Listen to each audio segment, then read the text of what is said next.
Well, unscripted World War III chatter is now coming out of the mouth of our commander-in-chief. Somebody somewhere really needs to tell our president to not say anything unscripted and just to stick to the teleprompter, because this man is literally going to lead us into World War III. I've got so much information to show you today that's really going to chill you to the very core, because war is absolutely not something we want to get into. Now, before I show you anything in the report, I want to give a shout out to my partner at noblegoldinvestments.com. Look, if you haven't diversified your profile and gotten a 401k or a Roth IRA, an IRA backed by gold, silver, and precious metals, now is the time to do that. And you can do that by giving Noble Gold Investments a call at 1-877-646-5347. And with any approved IRA, they are giving away this amazing 3-ounce silver coin. All right. So with that, what on earth is going on? And what is our commander-in-chief up to now? Well, right now, Biden at an event, in this particular event, he spoke at a national conference for the North American Building Trade Unions. And in that conference, he made a bombshell statement that one could ask, is that some kind of declaration for war? This guy is unhinged. Take a listen. This fight is far from over. Here's the point. This war can continue for a long time, but the United States will continue to stand with Ukraine, the Ukrainian people, in the fight for freedom. And I just want you to know that. And by the way, if I got to go to war, I'm going with you guys. Anytime Joe Biden says the word, and by the way, or not a joke, I think we all have learned that this man is going off the script. Red alert, red alert, red alert. They should just cut his mic. I mean, this guy is nuts. And that's not the only crazy thing that he's been saying lately. I could really put a whole hour's worth of craziness by Joe Biden on one video for you. I should absolutely do that. But here's the other unhinged thing that he said recently when he was questioned by reporters. Take a listen.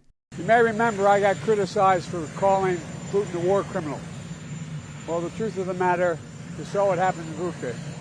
This warrants him. He is a war criminal. But we have to gather the information. We have to continue to provide Ukraine with the weapons they need to continue the fight.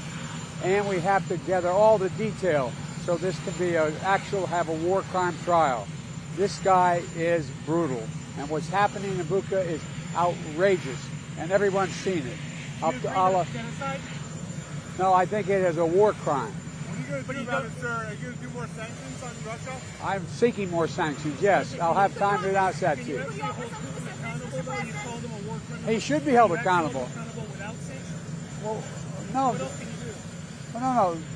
Go the war crime tribunal. Yes, I'm going to continue to add sanctions. He's unhinged. He's literally unhinged. He's calling Putin a war criminal and then calling for war criminal trials. The only problem with that, Joe Biden, is this little fact, right? Criminals are tried in what's called an international criminal court in The Hague, right? The problem with that, Joe Biden, is the U.S. has refused to join out of fear of having its own officials tried and held accountable there.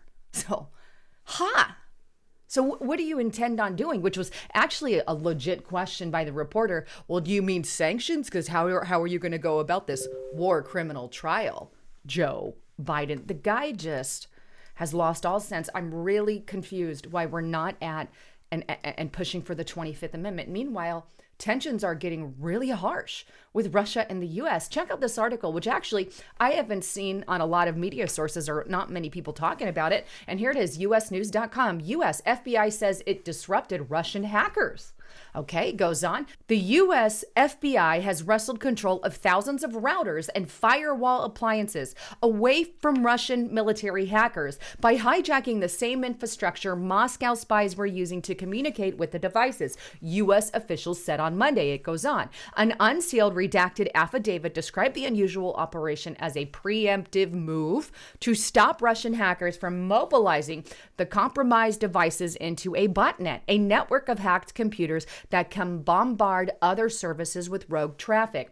Fortunately, we were able to disrupt the botnet before it could be used, says U.S. AG Merrick Garland. The Russia embassy in Washington did not immediately return an email seeking comment. So here we have the FBI going around or making a preemptive move to stop Russian hackers. This is tension between our two countries. Not just that, we also have this. This is latest, just published August 6th, but it's Russia threatens states with consequences over the UN vote on Human Rights Council. And this is on nationalpost.com. And it says Russia has warned countries at the UN that a yes vote or an absent vote on a U.S. push to suspend Moscow from the Human Rights Council will be viewed as an unfriendly gesture with consequences for bilateral ties, according to a note seen by Reuters on Wednesday. So here we have more threats from Russia with the United States of America. But here's the other question we need to ask.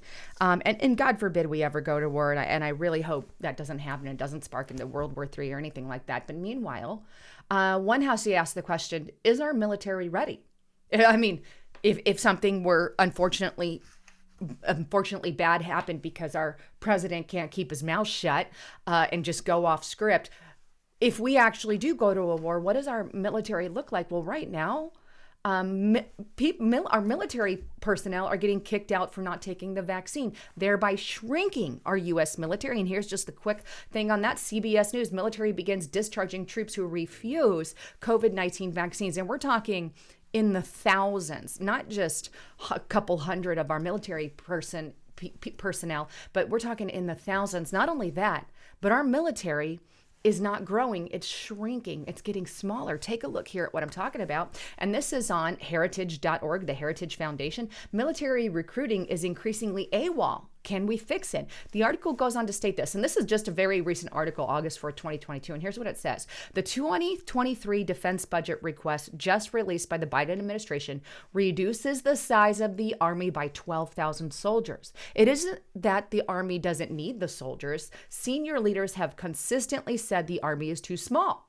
The reason for the cut is that the Army projects that they won't be able to recruit enough people to meet their quota. Indeed, this year it's possible none of the services will meet their recruiting goal. Only halfway into the fiscal year, the Army and the Navy recently raised their bonuses for recruits to an all-time high of $50,000. The head of the Air Force recruiting told its recruiters, "We have warning lights flashing and the Marine Corps is short recruiters because the recruiting business is now so difficult." So here we have the Biden administration cutting our U.S. military and finding it really hard to recruit people. In fact, check out this Bloomberg article that I'm just going to kind of throw in there as well. U.S. Army is proposing to cut its troop numbers below 1 million. This is a red alarm. We need to build our military, not shut it down and shrink it, especially in the light of war. And there's quite a few reasons why this is happening. One of those reasons being is the stipulations that they have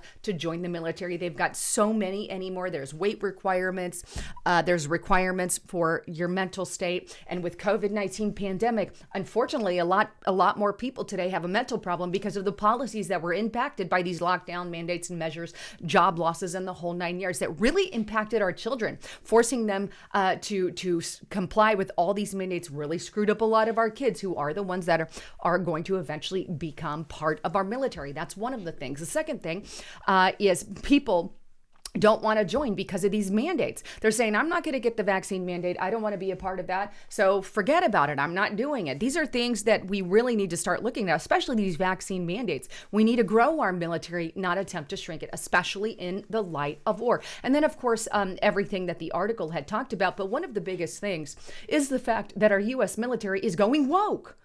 There's not an interest in our U.S. military any longer because the Biden administration, our recruiting agencies have gone so woke. And instead of showing, how powerful our military can be, they're showing how woke it can be. And it's just crazy. Here we have the blaze. While Ukraine fights to defend itself from one of the world's largest armies, the U.S. Army is training its officers on gender identity. And not only that, they're weeding through our military, getting rid of Trump supporters and the whole 9 years. They're making it more of a political arm and a woke army army versus an actual military. Now, I'm not going to show you this video, but I'm going to leave it in the description box below. And what this video does, and I can't show it for copyright reasons, is it shows China's ad and then it shows Russia's ad for the military. And you can kind of see the clips here, how they're, they're actual recruiting videos. And then if you scroll over, you can see the US video to recruit here, which is completely nothing really about the military and joining the military. It all has to do with leftist politics, right? Where they're not focusing on the military, they're focusing on politics. That's why our military has just really been degraded over the years. So the question then lies is, are we ready? And I think we have some way to go. Meanwhile, we have a commander-in-chief who's talking like craziness. He's just talking crazy. Anyhow, I love all of you. Thanks again for tuning in. I'm Lisa Haven, signing out.